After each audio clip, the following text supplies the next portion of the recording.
Dear Pastor Bob, I've had back pain for over a month. I've prayed that God would take it away, but he is silent. Why? Coming up next on Pastor Bob Daily.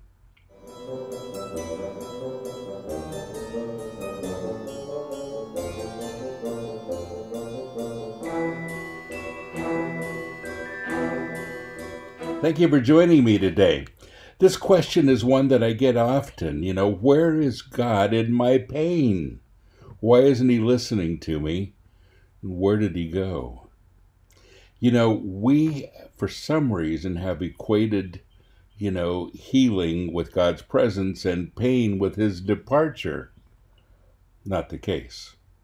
The presence of pain is not the absence of God. Let me say that again.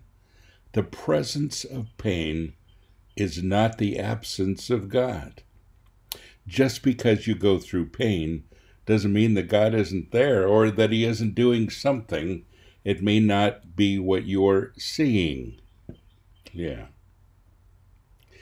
One of the biggest difficulties that I think we all face, honestly, is this whole idea of when times are good, God is there, and when times are bad, well, he's not there. He's missing. And where does God go during those times?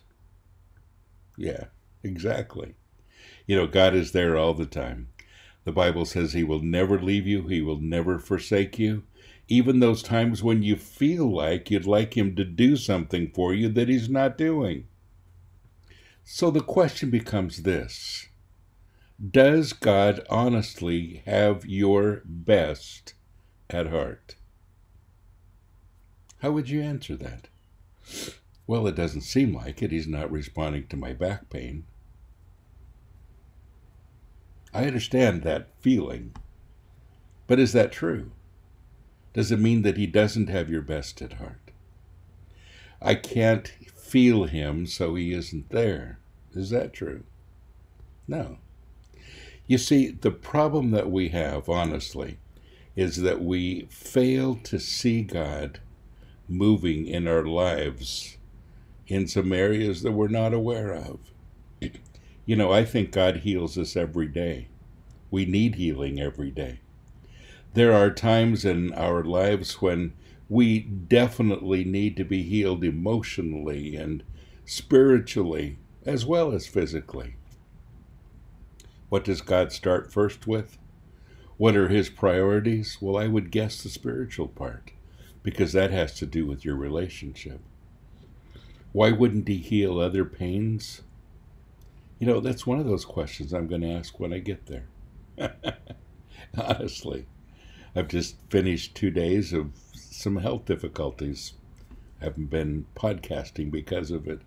And, I wish I didn't have to go through it, but I did. Feeling better today. But what do?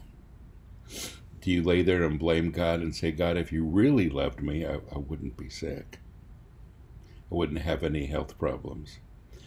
And yet I know that I have personally brought on a whole lot of the health problems that I have. Not taking care of myself the way I should have maybe, or whatever it might be. And that's true for a lot of people. Where did the back pain come from? What did you do that brought it about? I've heard people blame God for all kinds of things. Even for drug addiction, it was God's fault. Really? Yeah. We love to blame God for things. And, if you abuse your body, you're probably going to suffer for it. What about those things you can't help? Well, I'm still learning about that. And I think that the American diet, which we've kind of, shared with the whole world now, is really destructive to your health. It will bring about a lot of things. Your body wasn't designed for this much sugar, this much fill in the blank. So what do we do with all of that? We are responsible for taking care of ourselves, and we can't blame God when he doesn't jump in and heal us of things that, well, we kind of brought on upon ourselves. What about emotional things? Same thing. When you fall in love with someone and they decide they don't love you anymore, that's huge pain. Why doesn't God spare me of this? Well, if he spared you of that, then he'd also have to take away the intensity of love. That would suck.